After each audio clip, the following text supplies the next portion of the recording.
Hi, I'm Daniel Oney with the Texas Real Estate Research Center at Texas A&M University. Today, I'd like to share some findings from my most recent research on a special class of commercial real estate.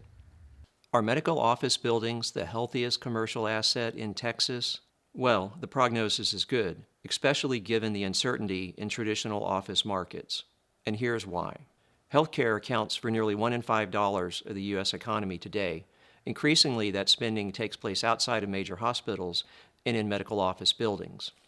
These properties aren't just offices, they're specialized assets for the delivery of a variety of healthcare services.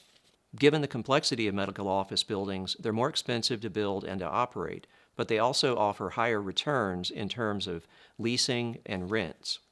So given that medical office buildings can be a challenge, why is there so much demand for them? Two reasons. First, the aging of America, and second, some changes in the way health providers want to deliver services. Today, Americans over the age of 65 account for 37% of all of that healthcare spending. Every day, more and more Americans qualify for that cohort. The second reason there's demand for medical office buildings is that healthcare providers have been seeking lower cost, higher quality ways to deliver service. A medical office building that's outside of a hospital campus can be more accessible for patients and lower cost to operate than a hospital setting.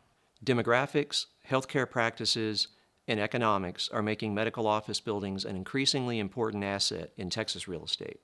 So given that medical office buildings seem to be a win-win-win for patients, practitioners, and property owners, should we expect a boom in this asset?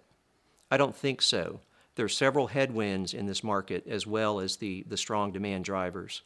So first of all, we're seeing some uncertainty in federal healthcare policy, so we don't know what spending from the federal government might look like long term. Second, interest rates have been higher, and that's making it more difficult to finance medical office properties.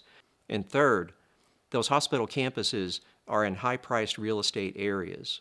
All three of those factors mean that we're probably going to see a little bit less delivery in medical office than recently, and that should keep their real estate performance strong.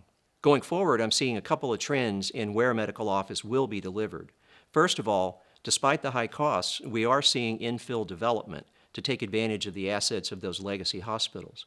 The most prominent example, again, is in Houston with what's called TMC3, which will end up being a 6 million square foot development that includes not only medical and healthcare assets, but other commercial real estate like residential and retail. A second trend where I think we'll see more medical office delivery is in the suburbs and the exurbs.